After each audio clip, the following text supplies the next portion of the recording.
mundo, cómo fue creciendo el imperio, cómo fueron creciendo las mismas instituciones eclesiásticas.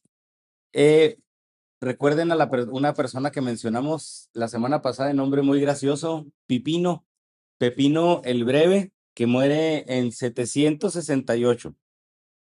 Se caracteriza como uno de los gobernantes más fuertes, pero que aunque fue muy fuerte y logró hacer muy buenas alianzas con Roma y el papado, su hijo opacó su poder. Y precisamente uno de sus hijos fue Carlomagno. Él dividió su reino entre dos de sus hijos, bueno, entre sus dos hijos. Uno se llamaba Carlos, otro se llamaba Carlomán, y qué bueno que no tuvo un tercero, porque a lo mejor se hubiera llamado Carlín o Carlo algo, como que les faltaba creatividad en este sentido.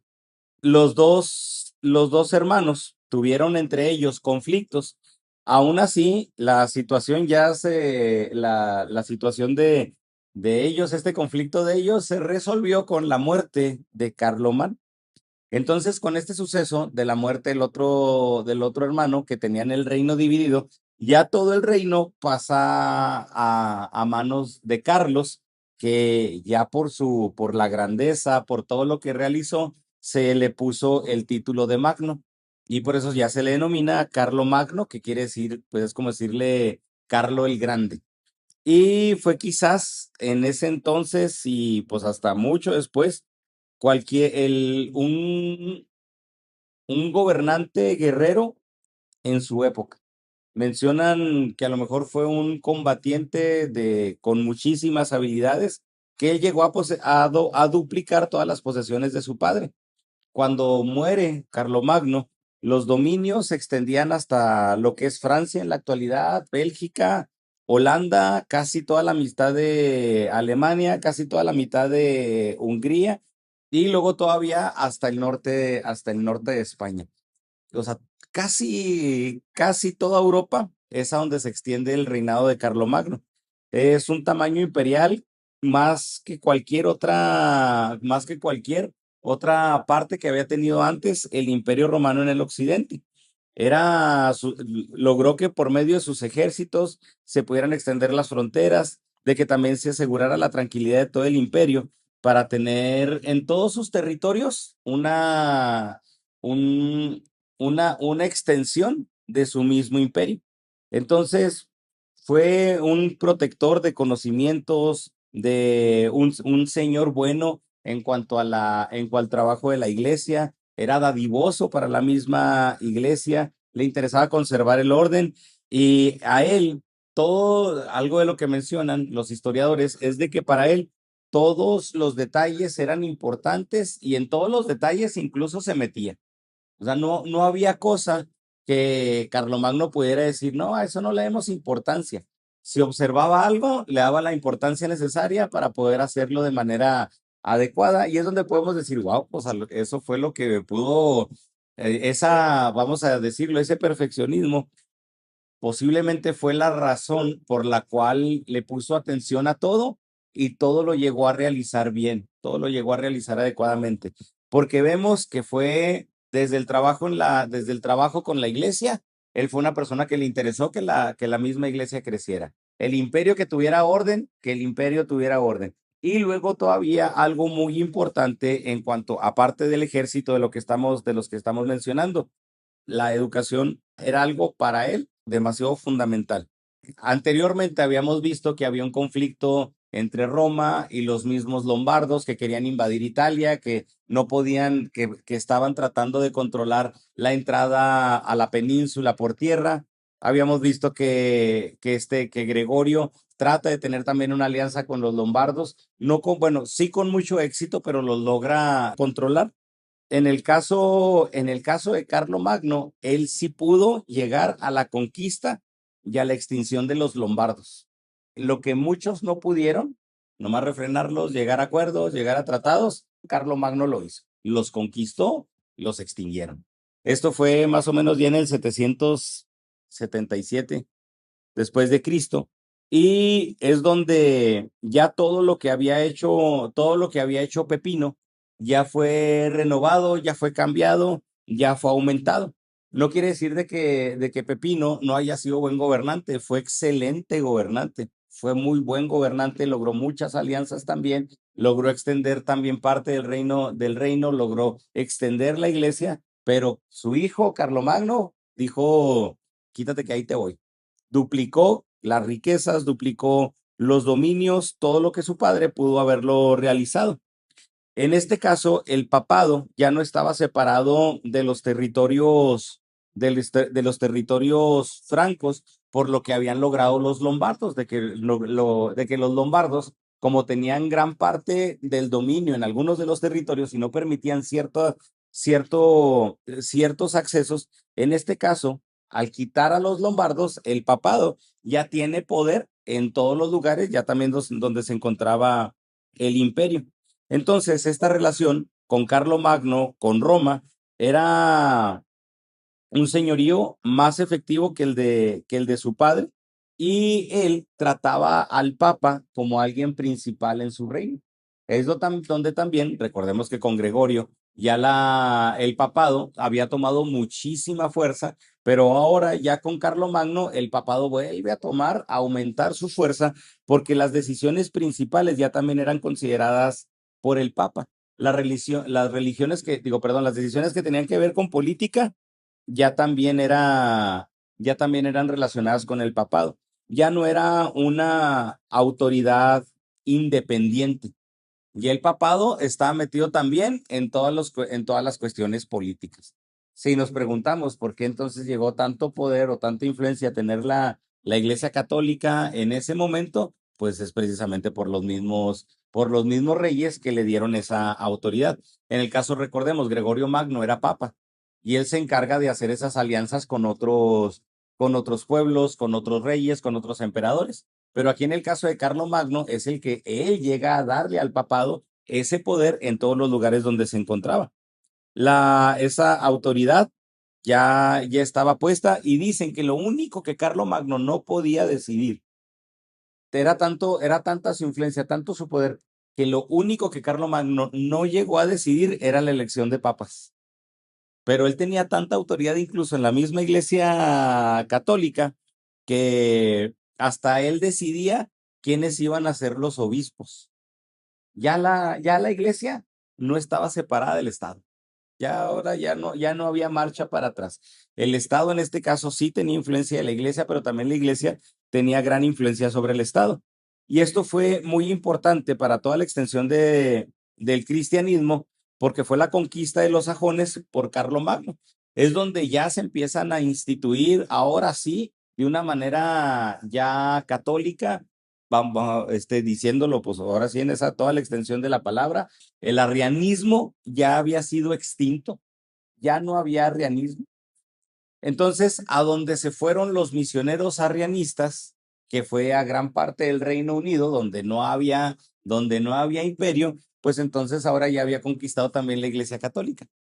Y ya en este entonces, ya el arrianismo ya no existía. Ya donde llegaba la Iglesia Católica, llegaba la doctrina de que Jesús también era Dios. Ya se establecía, se fundamentaba las enseñanzas sobre la Trinidad, pero recuerden también enseñanzas, como lo hemos visto antes, de la importancia del bautismo de los niños para ellos, acerca ya también de la enseñanza del purgatorio. Ellos mismos llegó obviamente hasta ocupar todo lo que es el noroeste de Alemania, y ya hicieron esa imposición forzosa del cristianismo por medio de los obispados, por medio de los monasterios en tierras, pues ya en tierras inglesas. Llegaban a conquistar, llegaban a conquistar, ponían una iglesia y ponían monasterios. ¿Por qué? No solamente le interesaba, recuerden, el poder en cuanto a el poder político impuesto por medio del ejército. ¿Qué le importaba también? La institución de la religión católica, porque no estaba separada del Estado, pero también le interesaba la educación. Esa es la razón por la que ponía iglesias, él ponía los obispos y también ponía los monasterios que eran encargados también, los que se encargaban de toda la educación en los monasterios, pues eran también los mismos monjes. Entonces todo estaba relacionado. Era la extensión de un poder político y la extensión del cristianismo, que ya en ese momento llegó a tener gran dominio sobre toda la Europa occidental. Ya era dueño casi de toda Europa. No es sorprendente que el Papa León III, que él estuvo en el 795 al 816, agradeció a Carlomagno por proteger a todos los nobles romanos y que él colocara también la corona imperial sobre el rey de los francos. Entonces, ya esa influencia, aunque obviamente estaba la nación francesa, también era una nación independiente, estaba Roma, estaba Italia, eran naciones independientes, pues todas tenían un mismo dominio por parte de Carlomagno, aunque había les digo, había esas alianzas, pero también a la vez estaba, en todas ellas, dominaba la Iglesia Católica. Entonces, esto simboliza o nos lleva a una restauración del imperio y unos lo relacionan que llega a ser como la Constantinopla antigua. Ellos dicen, wow, o sea, hace 400 años que no somos tan poderosos. De hecho, somos hasta más poderosos que hace 400 años, porque con Constantino todavía el imperio no alcanzaba a crecer tanto. Ahora tenemos el poder que tenía Constantino, pero tenemos alianzas en las tierras donde ya se encuentran casi todos. Entonces, eso permitía que el imperio siempre tuviera ese sello, ese aval por parte de la Iglesia Católica. Lo que pasó, a lo mejor no le cayó del todo bien a Carlomagno, porque sí llega un momento en el que, bueno, ¿quién tiene más autoridad? ¿Carlomagno o el Papa? Sí, el poder político estaba a cargo de él, él había logrado extender todo, pero como el papado todavía era una institución aparte, una institución independiente, qué fácil, ¿no? Qué chido ser independiente, que nadie tenga poder sobre mí, pero yo tener poder sobre todos. Porque el papado sí se podía meter en el imperio, pero el imperio no se podía meter en el papado. O sea, sí lo respetaba, sí todo el mundo respetaba a Carlomagno, todo el mundo respetaba a los papas, pero el papa sí se podía meter en las decisiones del imperio, pero Carlomagno no se podía meter en todas las decisiones del papa, porque ahorita esa infalibilidad papal.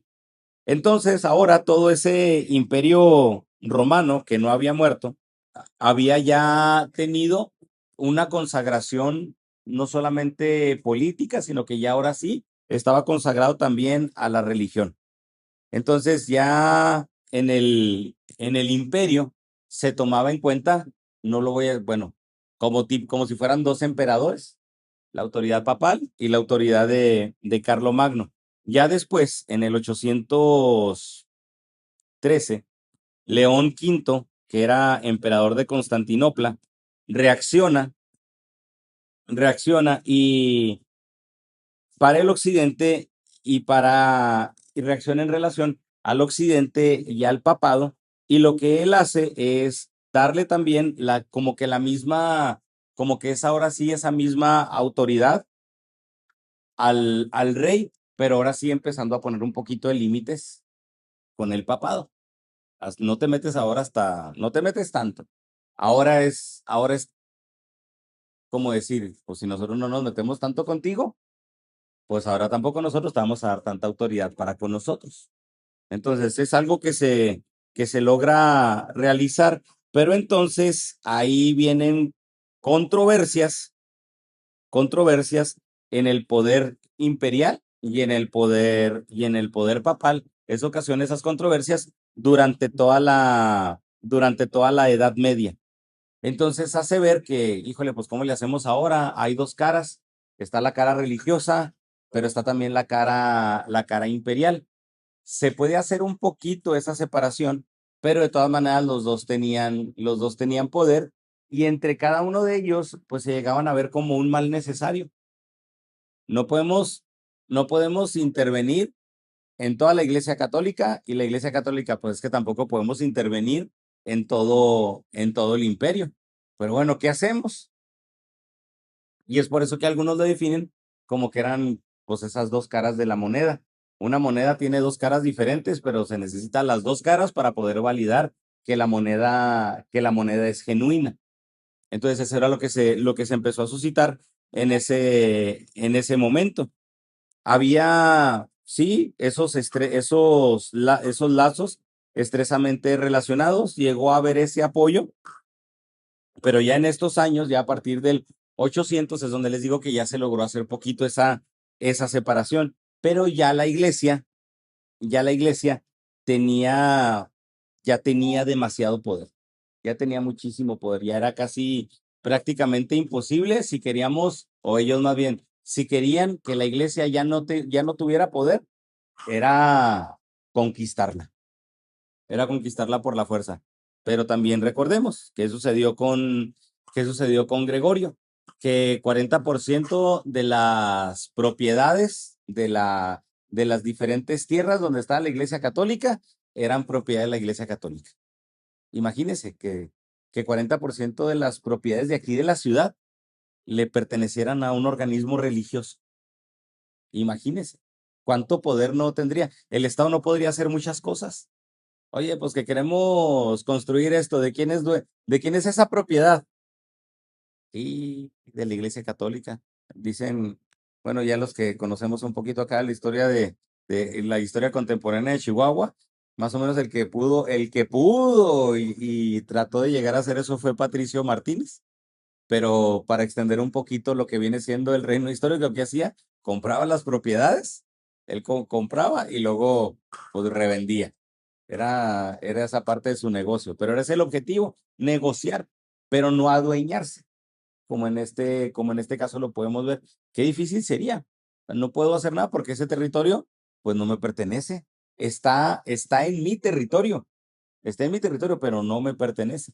Es donde se llega a tratar de hacer de esa alianza. Y algunos llegaron incluso a pensar que se podía llegar a cumplir lo que Agustín había escrito, lo que había hecho Agustín en su libro de Ciudad de Dios, donde ya pues la iglesia tuviera pues injerencia en todas partes, aunque se entiende que es más una alusión al cielo, donde en el cielo va a gobernar la iglesia, utilizando ese término, donde el cielo va a ser territorio total de la iglesia. Algunos llegaron incluso hasta pensar, híjole, el libro de Agustín de Ciudad de Dios puede ser que hasta así se convierta en realidad si siguen agarrando tanto terreno. Puede llegar el tiempo en el que la Iglesia Católica se convierta dueña de todos. Cuando Carlomagno está en el trono, ahora retomo un poquito el tema de la educación. En Europa, recordemos que habíamos visto que los que llegaron a tener el dominio de la educación fue la iglesia. Fueron los que empezaron a educar, fueron los que empezaron a enseñar como por medio de las escuelas de oficios, y todo estaba relacionado, porque todo estaba relacionado directamente con los monasterios. No había escuelas cuando estaba o escuelas tan florecientes como en el caso de cuando estaba Carlomagno. Entonces, es lo que busca, y no solamente se le reconoce como un monarca militar, se le llega a conocer como un monarca incluso hasta literario y demasiado intelectual. ¿Qué es lo que pide ¿Qué es lo que pide Carlomagno? Él tuvo una intervención, una persona de la cual se auxilió, Alcuino, así se llamaba, Alcuino, que murió del 735 al 804. Esta persona fue de los colaboradores de Carlomagno para que todos los recursos literarios tuvieran un lugar. Es donde Carlomagno se encarga, donde Carlomagno da la orden de que todos los documentos deberían de ser copiados. Todos los documentos deberían de ser copiados, todos. documentos o historia, toda la historia debería de ser copiada. Todos los sucesos que él había realizado deberían de ser escritos. Todo, absolutamente todo, para Carlomagno tenía que ser registrado. Oiga, qué suave. Eh, no sé si vieron ustedes la serie de Vikingos. Si han visto la serie de Vikingos, cuando los vikingos llegan a Inglaterra, había un rey, el rey Egberto, que él había estado directamente o aprendió directamente de Carlomagno. Y algo que lo caracterizaba a él era precisamente que todo tenía que estar documentado y que todo tenía que estar escrito, porque pues era algo que había podido aprender de él. Que, o sea, dice uno, pues, qué visión, ¿no? Porque cuántas, para muchos pudieran haber sido como, pues algo irrelevante, pues ¿para qué documentar? ¿Para qué para volver a copiar todo? Él veía la importancia no solamente del poder en cuanto al ejército, sino que también él le daba importancia a lo intelectual y al conocimiento. Entonces, este cuate, al Cuino, se toma aquí como un renacimiento de todos los conocimientos, incluidos los conocimientos bíblicos, donde también en los monasterios ya no solamente se tienen que traducir o que se tienen que escribir todos los documentos, ya se tenía que escribir o ya se tenía que empezar a transcribir la misma Biblia. No había copiadoras, no había copymarks, no había Xerox, entonces todo era a mano y vamos a mencionarlos, bueno, haciendo la comparación, es donde la tarea de los escribas se le vuelve a dar esa relevancia. Ahora los monjes que estudiaban, los monjes que daban clases en los monasterios, los monjes que copiaban, ya era una tarea de, ya era una tarea de cierto estatus. No todos podían tener acceso a la escritura para poderla copiar. Era un grupo selecto. Y aquí entra no solamente la cuestión intelectual, entra la cuestión artística, entra muchísimo la cuestión artística porque el copiado no, pues no era como nosotros escribimos o como algunos escribimos. No cualquiera tenía acceso a escribir, tenía que ser una escritura no solamente entendible, tenía que ser una escritura artística. Eran documentos que tenían que expresar belleza. No, en el caso de la Biblia, tenía que expresar belleza. Es donde no solamente sabían escribir, sabían demasiado de combinaciones de colores. Y había colores que eran demasiado valiosos porque tenían que moler la piedra, tenían que hacer ciertas combinaciones con elementos químicos. Es donde ya, no solamente eran escritores, eran artistas, eran alquimistas de todo el conocimiento que debían de tener únicamente para la traducción bíblica. Él le da esa importancia, porque si de algún lugar tiene que salir el recurso. Entonces, si eras un rey, un emperador enfocado únicamente al ejército, pues vas a dedicar gran parte a todo lo que es el ejército. Si eras un emperador, no sé, que le interesaba la construcción de templos, pues te vas a enfocar en todo eso. Pero la importancia o la relevancia de Carlomagno radicaba en que le daba importancia a todo. Así como el ejército es importante, la educación es importante, las iglesias son importantes y a nada le tenía que faltar recursos. Y ahí se ve incluso hasta en la capacitación que los monjes tenían en ese momento. Por eso les digo, no era así como que, es monjecillo, y luego podía decir, me dedico a la transcripción. O sea, este cuate sabe de todo. Era sinónimo de eso. Este cuate sabe de alquimia, sabe de arte, y luego todavía eso escribe bonito. O sea, es un literario que escribe bonito. Entonces, eso permite que las escuelas y que los monasterios tengan ya un gran auge y que la educación, pues obviamente para todos sea demasiado importante. Porque, porque hay países donde, o sea, podemos nosotros ver cómo son los países a los cuales la educación no se le da relevancia. Hasta no quisiera decir que nosotros somos parte del ejemplo, pero podemos ver sistemas educativos en otros lugares donde mm, gran parte del dinero se va a toda la infraestructura. Aquí gran parte del dinero que está destinado a la educación está destinado a los sueldos de los maestros, hablando cerca entre un 80 y hasta 90%. ¿Por qué las escuelas tienen que hacer sociedad de padres de familia? Porque dicen, no, es que si no hago sociedad de padres de familia, posiblemente no tenga ni siquiera dinero para comprar hojas. Sí, tan así está. Pues los que ponen aires es la sociedad de padres de familia, no es el gobierno. Eso era, como lo vuelvo a repetir, él le daba importancia a todo. Entonces, con este desarrollo de conocimientos, no solamente viene una extensión del reino, sino también una extensión de conocimiento. Fíjense qué suave. Allá en Europa ya había escuelas y aquí ni siquiera está desarrollado todo el imperio azteca.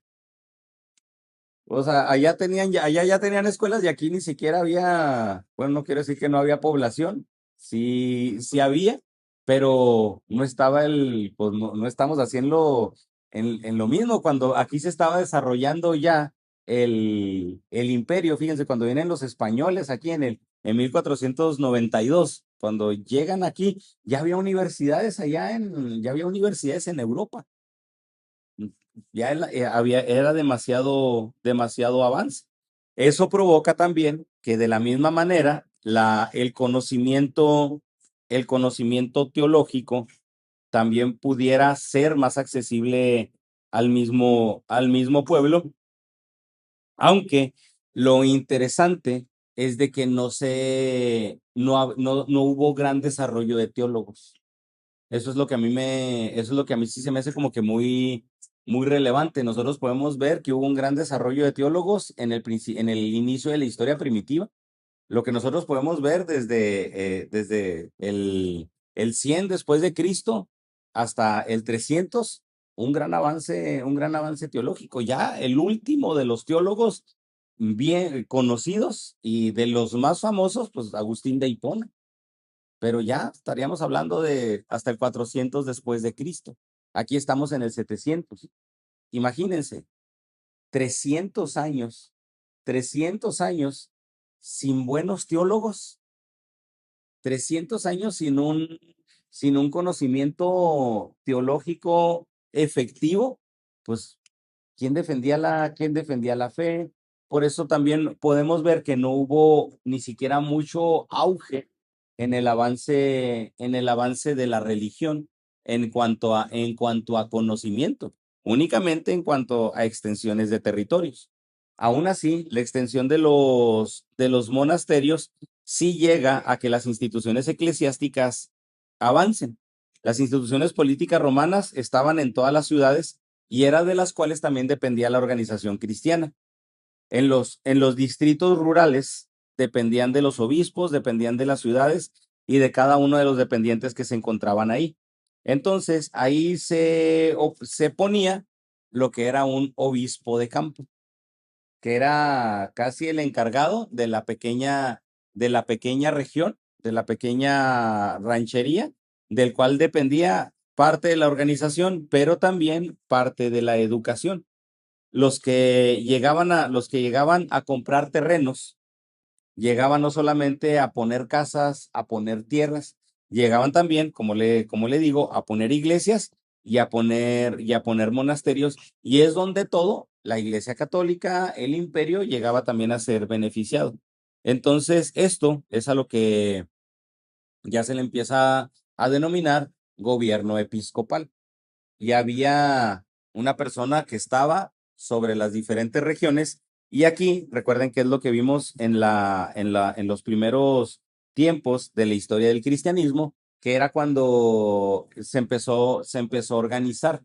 Entonces, se empezó a organizar la iglesia y había obispos en las iglesias, había un obispo que se encontraba en una región. Entonces esto ya también se llega a organizar mejor, se llega a formalizar a tal grado, a tal grado que es donde ya también la misma iglesia empieza, o los mismos obispos que se encontraban ahí, pues empiezan a exigir los diezmos.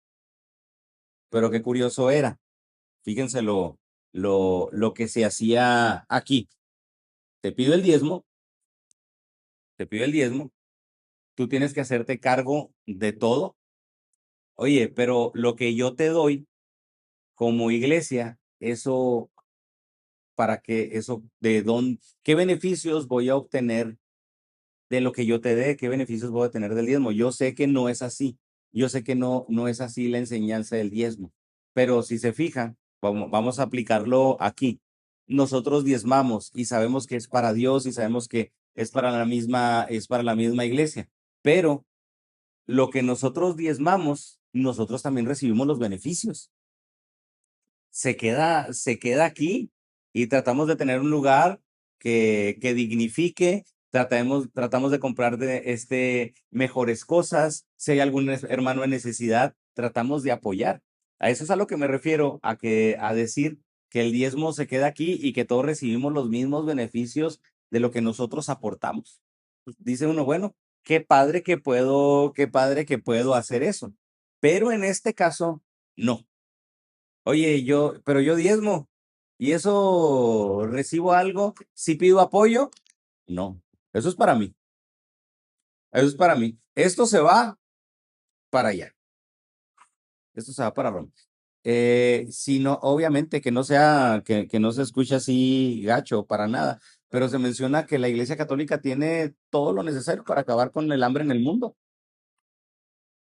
No estoy diciendo la pobreza, pero tiene todo lo necesario para acabar. O sea, el organismo es tan demandante y tiene tanto que pudiera acabar con el hambre, que pudiera implementar escuelas, que pudiera implementar orfanatos, educación, comida para los lugares que se encuentran, que se encuentran vulnerables.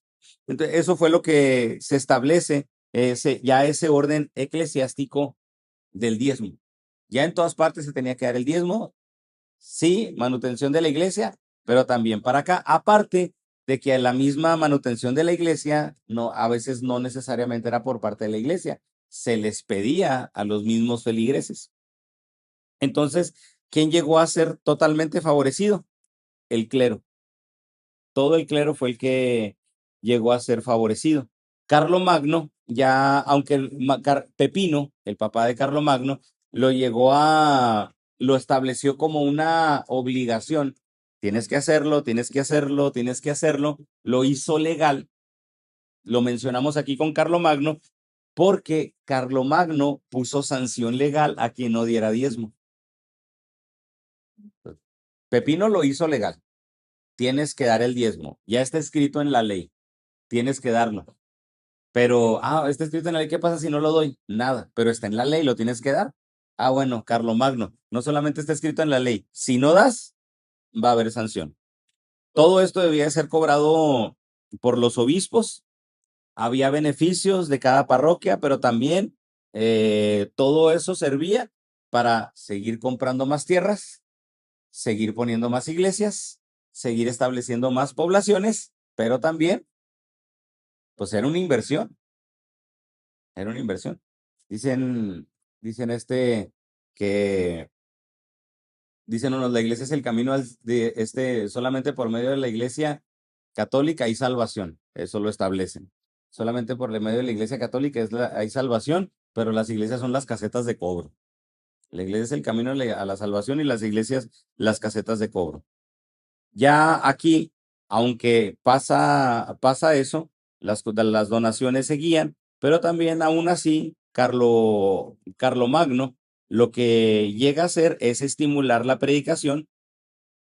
Como le gustaba el estudio, empieza a fomentar la preparación de libros para sermones, las confesiones, todo escrito, empiezan también a alfabetizar a la misma gente y lo que él esperaba era que todo cristiano en el imperio fuera capaz de recitar el Padre Nuestro y el credo de los apóstoles.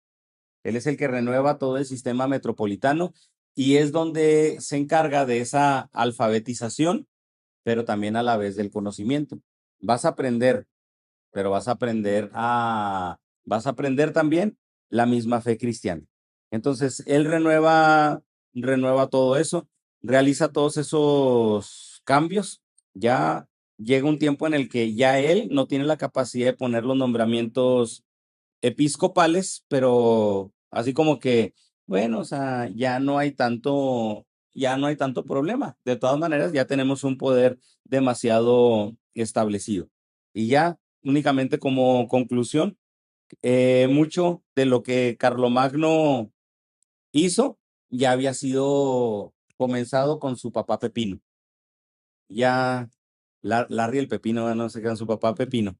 Entonces ya después de la muerte de Carlomagno, ya la iglesia estaba establecida, la educación estaba establecida, la disciplina cristiana estaba establecida y estaba en las mejores condiciones ya para que siguiera funcionando. La hizo poderosa, la hizo arrancar, la dejó funcionando, ya nomás lo que quedaba era continuar y seguir. Y esto fue lo que provocó, porque si ahorita nosotros nos preguntamos, ¿cómo es que la iglesia hasta en la actualidad tiene tanto poder? Pues desde aquí empieza. Ya después vienen, aunque ya vimos las misiones anglosajonas, ya después viene el extendimiento ya hacia diferentes partes del mundo, incluidos nosotros como América Latina, que también tiene un significado muy importante. Recuerden cuando hablamos de lo que quiere hasta decir Cristóbal Colón.